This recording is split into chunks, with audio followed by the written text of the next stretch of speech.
चुनाव में वोट करते हैं। वोट हम लोग इसलिए करते हैं कि जिसको हम लोग वोट देते हैं उसे केवल वोट नहीं देते हैं, उसके हाथों में, उसके कंधों में 5 साल की जिम्मेदारी देते हैं। 5 साल के लिए अपने बच्चों का, अपने देश का, अपने राज्य का भविष्य देते हैं। इसीलिए हमारा केवल वोट नहीं होता है, उन्हें हम एक जिम्मेदारी देते हैं जिन्हें हम वोट देने का काम करते हैं। लेकिन आज जो लोग हमारा वोट लेके जाते हैं, आपके तमाड़ के विधायक के बारे में सुनने को मिला, ये कुर्सी में केवल शिलान्यास करते हैं और जैसे ही घर जाते हैं कुर्सी भी गायब हो जाता है और उनके शिलान्यास का वोट भी गायब हो जाता है। इस प्रकार के विधायक यहाँ चुने जाते हैं।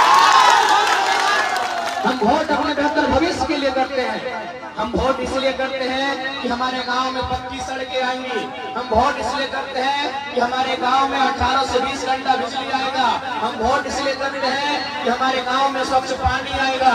हम वोट इसलिए करते हैं कि हमारे पंचायत में शिक्षा की किरण आएगी, बच्चों को पढ़ने लिखने के लिए स्कूल की व्यवस्था होगी। वोट हम इसलिए करते हैं कि अच्छे अस्पताल की व्यवस्था होगी। वोट हम इसलिए करते हैं नौजवानों को नौकरियां मिलेंगी, रोजगार मिलेगा, इसलिए हम वोट करते हैं। लेकिन आज केवल और केवल कुछ परिवारों का फायदा हुआ है। आज और चूंकि तमाड़ की बात करें तो हमने तमाड़ से दमयंती दी को मैदान में उतारा है। एक बात याद रखिएगा, ये आपको तय करना है, क्योंकि आज दमयंती मुंडा के साथ साथ हजारों लाखों लड़कियों को एक मौका मिलेगा। हजारों लाखों लड़कियों को एक मौका मिलेगा आगे आने का। नहीं तो आप भी जानते हैं, ऐसा बात नहीं है कि बाकी पार्टी में लड़की लोग चुनाव नहीं लड़ रही है, लेकिन वो कौन लड़की है? किसी राजा के घर की लड़की। ऐसा नहीं कि जेएमएम से लड़कियां चुनाव नहीं लड़ रही हैं, वहां भी लड़ रही हैं, वहां भी महिलाएं चुनाव लड़ रही हैं, लेकिन कौन लड़ रही है? कल्पना सोरेन जो मुख्यमंत्री की पत्नी। ऐसा नहीं है कि बीजेपी से महिलाएं चुनाव नहीं लड़ रही है, बीजेपी से भी महिलाएं चुनाव लड़ रही है। कौन लड़ रही है? अर्जुन मुंडा की पत्नी लड़ रही है और पूर्व मुख्यमंत्री रघुवर दास की पत्नी खुद लड़ रही है। ऐसा नहीं है कि आजसू पार्टी से, ऐसा नहीं है कि आजसू पार्टी से महिला चुनाव नहीं लड़ रही है, लड़ रही है। कौन लड़ रही है? हमारे सुरेश बाबू की मौसी लड़ रही है। ऐसा नहीं है कि कांग्रेस पार्टी से चुनाव लड़की या महिला नहीं लड़ रही है, लड़ रही है, लेकिन लड़ रही है पूर्व कृषि मंत्री योगेंद्र प्रसाद की बेटी लड़ रही है। सभी राजनीतिक दलों से लड़कियां, महिलाएं मैदान में चुनाव लड़ रही हैं। बंधु तिर्की की बेटी चुनाव लड़ रही है, लेकिन जयराम मांगो की खासियत है, गांव के गरीब महिला दमयंती मुंडा चुनाव लड़ रही है। ऐसा नहीं है कि बाकी पार्टियों में महिलाएं चुनाव नहीं लड़ रही है। बीजेपी में भी महिलाएं चुनाव लड़ रही हैं, आजसू में भी महिलाएं चुनाव लड़ रही हैं, कांग्रेस में भी महिलाएं चुनाव लड़ रही हैं, जेएमएम में भी महिलाएं चुनाव लड़ रही हैं, लेकिन वो या तो विधायक की बेटी है, या तो विधायक की पत्नी है, या तो विधायक की मौसी है। इसलिए अब आपको तय करना है कि भारत देश जिसे हम लोकतांत्रिक देश कहते हैं, भारत देश जिसे हम प्रजातांत्रिक देश कहते हैं, भारत देश जिसे हम गणतांत्रिक भारत कहते हैं, उसे प्रजातांत्रिक बना के रखना है या उसे राजतंत्र बनाना है, ये जनता को तय करना है। यदि प्रजातंत्र बनाना है, यदि प्रजा का शासन चलाना है, यदि प्रजा की बात होगी, यदि प्रजा का राज चलाना है, तो याद रखिएगा कल्पना सोरेन, चिता सोरेन और सुनीता चौधरी और अर्जुन मुंडा की पत्नी जैसी महिलाएं नहीं, गांव की एक गरीब महिला दमयंती मुंडा जैसी बेटियों को मौका दीजिए, तभी लोकतंत्र बचेगा, तभी लोकतंत्र जिंदा रहेगा। हमें उन महिलाओं से कोई शिकायत नहीं है। हमने पहले कहा हमारे पार्टी किसी महिला को लेकर कोई किसी प्रकार का आलोचना प्रति मैंने उस विषय पे बात नहीं करता, लेकिन हम एक उदाहरण दे रहे थे कि जो भी महिलाएं चुनाव लड़ रही हैं वो राजघराने से संबंध रखती है। राजघराना का मतलब विधायक का परिवार, सांसद का परिवार, और वो लोकतंत्र की अच्छी निशानी नहीं है। इसलिए आज अगर लोकतंत्र की अच्छी निशानी को आपको देखना है तो जेल के पार्टी में आके देखिए, चाहे वो दमयंती मुंडा हो या कोई और प्रत्याशी हो, हम लोगों ने ऐसे प्रत्याशियों को मैदान में लेकर आए हैं जो गांव गरीब मजदूर किसान परिवार की बेटी है, किसान मजदूर परिवार के बेटे हैं। इसलिए आप सभी से आग्रह है कि आप, ये जीत दमयंती मुंडा की नहीं होगी, ये जीत जेल के जयराम महतो की नहीं होगी, ये जीत हजारों लाखों युवाओं की, किसानों की, मजदूरों की होगी।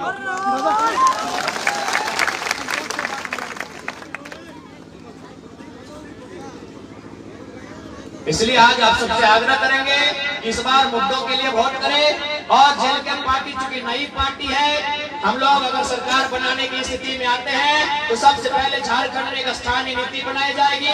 1932 का खतियान हो, 1964 का खतियान हो, सर्वे सेटलमेंट का आधार हो, उसके आधार पर सबसे पहले हम स्थानीय नीति बनाएंगे।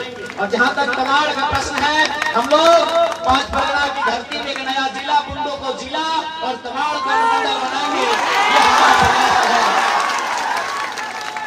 देखिए, हम अपने क्षेत्र को जितना छोटा बनाएंगे उतना काम करने में सुविधा होगी। देखिए, हमारा घर बड़ा होता है, अगर उस घर में झाड़ू लगाना होता है तो दिक्कत होता है, अगर घर छोटा हो जाता है तो झाड़ू लगाने में सुविधा होता है। इसलिए हम लोग और बुंडो को अगर जिला के रूप में लेके आएंगे तो जिला रांची बहुत बड़ा होता है, उधर लोहरदगा के आसपास पड़ता है, इधर रामगढ़, उधर हजारीबाग के आसपास चला जाता है, इधर गुमला तक चला जाता है, इधर सरायकेला तक चला जाता है, कुंडी तक चला जाता है। तो बिल्कुल अगर जेलकम की पार्टी सत्ता में आती है तो बुंडो को 5 परगना से मिलाकर एक सुंदर तरीके से नया जिला बनाया जाएगा और तमाड़ को गठबंधन के रूप में परिभाषित किया जाएगा ताकि यहाँ के लोगों को सुविधा मिले। आज भी अगर यहाँ से रांची जाना हो तो बड़ी मुश्किल से हम लोग 2 दिन से तैयारी करते हैं तब रांची जा पाते हैं। इसलिए झारखंड राज्य सुविधा के लिए बना है और हम लोग उस सुविधा को ख्याल रखते हुए नया जिला हो, नया प्रखंड हो, उस पर बिल्कुल हम लोग प्रस्ताव लेके आएंगे। चूंकि इस बार का विधानसभा चुनाव बदलाव के लिए होने जा रहा है, इसलिए आप सभी को, आप तमाम जनता जनार्दन को बदलाव के लिए तैयार रहना होगा। और एक बात याद रखिएगा, विशेषकर दीदी लोग, अभी वर्तमान में सरकार मैया सम्मान योजना लेके आई है।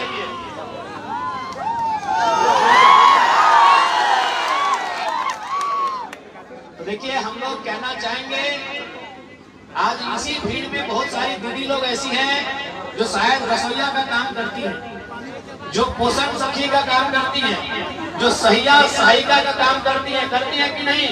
और आपका पेमेंट 1 साल से बाकी है कि नहीं? आपका पेमेंट 1 साल से बकाया है।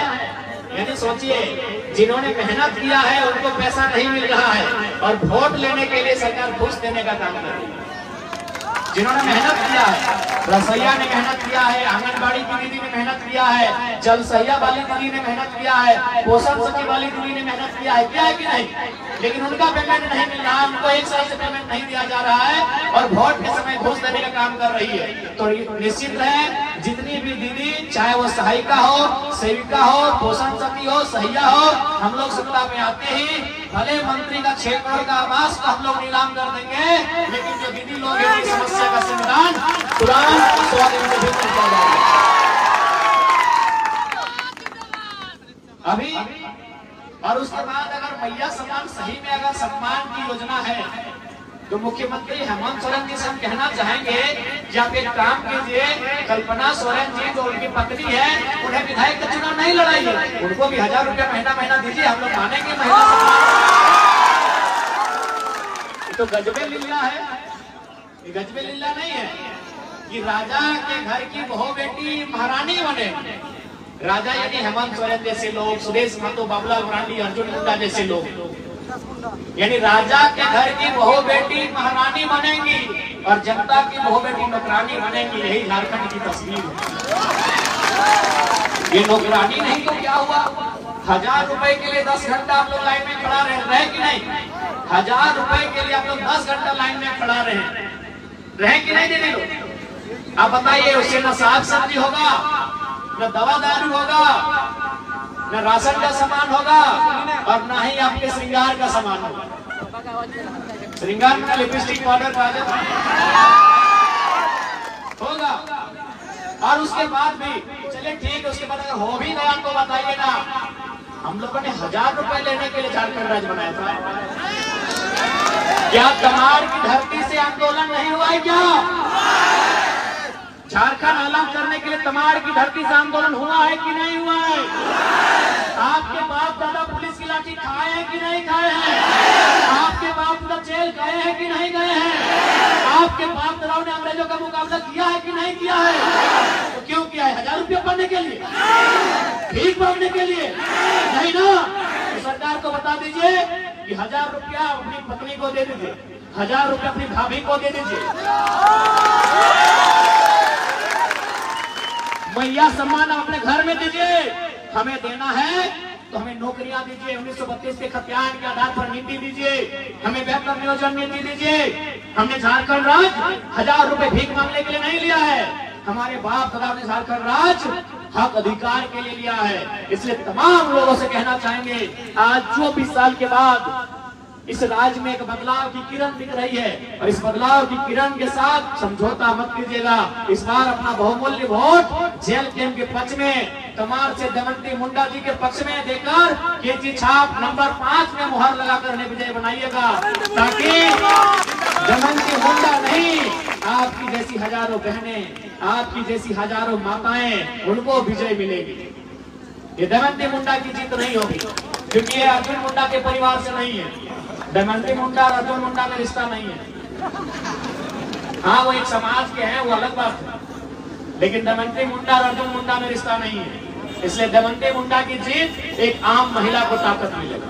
इसी भीड़ में से कोई बहन बैठी है जो कल को बोल सकती है कि दमंती मुंडा अगर विधायक बन सकती है तो हम भी बन सकते हैं। लेकिन कल्पना सोरेन के बनने से कितनी बहन ने कहा कि हम विधायक बनेंगे? अर्जुन मुंडा की बीवी बन जाएगी तो कितने लोग कहेंगे हम विधायक बनेंगे? रघुवर दास की पुतोह बन जाएगी तो कितने लोग कहेंगे हम विधायक बनेंगे? सुरेश बाबू की मौसी बन जाएंगी तो कितने महिलाएं कहेंगी हम विधायक बनेंगे? एक भी नहीं, क्योंकि मालूम है वो राजघराने से इसलिए वो विधायक बनने जा रही है, वो राजघराने से इसलिए उनको टिकट मिलता है। इसलिए आज अगर आम गांव के बारे में आपको सोचना है, अगर गांव की आम महिला के बारे में आप सोचते हैं, तो दमंती मुंडा उसका एक प्रमाण है, उसका एक उदाहरण है। इन्हें भारी से भारी मतों से विजय बनाए, और केवल ये जीत इनकी नहीं होगी, जीत झारखंडियत की होगी, जीत खतियान की होगी, जीत हक अधिकार की होगी, जीत झारखंड के पहचान की होगी। दादा पानी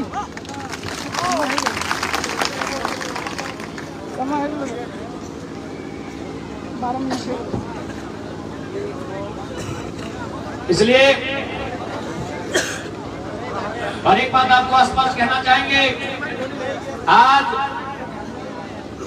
किसी भी प्रकार से लोभ लालच में नहीं, डर और भय से नहीं, अपनी इच्छा से आपको वोट करना है। मैं आपको एक छोटी सी कहानी सुनाऊंगा, क्योंकि वोट के समय ऐसा होता है। एक बुजुर्ग आदमी थे, उनके पास एक नेताजी आए और उस नेता ने कहा कि बाबा आप मुझे अपना वोट दीजिए, बदले में मैं आपको कुछ रुपए दूंगा, कुछ पैसा दूंगा वोट के बदले। तो बाबा जी ने कहा कि देखो बाबू, हम पैसा तो नहीं लेंगे, इस पैसे से तुम मुझे एक बैल खरीद के ला के दो, खेती बाड़ी का दिन है। वो नेता मार्केट में चला गया, 5000 रुपए दे रहे थे बाबा जी को।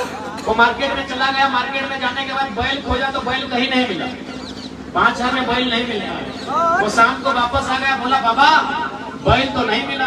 तो फिर बाबा जी ने कहा कि बेटा एक काम करो, तुम जाओ इससे का पटरू छगरी खसी पटरू कुछ लेके आओ। वो फिर मार्केट में गया तो 5000 रुपए में खसी पट्टा भी नहीं मिला। फिर शाम को आया, बोला बाबा इस पैसा से तो खसी पट्टा भी नहीं मिला। बोला बेटा एक काम करो, हम बूढ़ा आदमी है, मेरा बेटा लोग बाहर में रहता है, तो जाओ कम से कम कुत्ता खरीद के ला दो, दरवाजा में रखेंगे। वो नेता फिर से गए, नेताजी गए मार्केट घूमे, उस रुपए में उनको कुत्ता भी नहीं मिला। वो फिर वापस आए, बोला बाबा इस रुपया से कुत्ता भी नहीं मिला। तब बूढ़े ने कहा कि नेताजी जिस पैसे से आप बैल नहीं खरीद पाए, जिस पैसे से आप बकरा नहीं बकरी नहीं खरीद पाए, जिस पैसे से आप कुत्ता बिल्ली नहीं खरीद पाए, उस पैसे से इंसान का सौदा करने आए, ये तो गलत बात है। ये तो गलत बात है ना। बताइए, जिस पैसे से आप बैल नहीं खरीद पाए, बकरी नहीं खरीद पाए, कुत्ता नहीं खरीद पाए, आप इंसान के वोट को खरीद आए हैं, जो इंसान की जिंदगी के बाद भी कीमती होता है। आपका वोट आपके लिए नहीं है, आपके बच्चों के लिए भी है। आप अगर कुछ हो भी जाता है, आप दुनिया को छोड़ के चले भी जाते हैं, और आपके वोट से अगर अच्छा काम होता है, अच्छा स्कूल अच्छा कॉलेज बनता है, तो आपके नाती आपके पोते उसमें पढ़ाई करेंगे और याद करेंगे भाई कौन जमाने में इस कॉलेज को बनाया गया। तो आपका अच्छा वोट आपकी जिंदगी के बाद भी कायम रहेगा। इसलिए आज हम लोग यही कहना चाहेंगे, जहाँ तक महिलाओं का सवाल है, हम लोगों ने अपने घोषणा पत्र में भी साफ साफ कह दिया है कि हम लोग 1000 रुपए फ्री में दें या ना दें वो तो अलग विषय है, लेकिन हम लोग केजी से लेकर पीजी तक की जो पढ़ाई होगी बहनों के लिए, दीदी लोग के लिए, वो फ्री में दिया जाए। तो बहनों को, बेटियों को फ्री में केजी यानी यूकेजी या नर्सरी एलकेजी से लेके पीजी यानी एमए तक वहां तक की शिक्षा उनको निःशुल्क दिया जाएगा। और हमें लगता है कि नारी का असली सम्मान उसके शिक्षा में है। अगर पढ़ लिख लेगी तो समाज में काबिल बन जाएगी।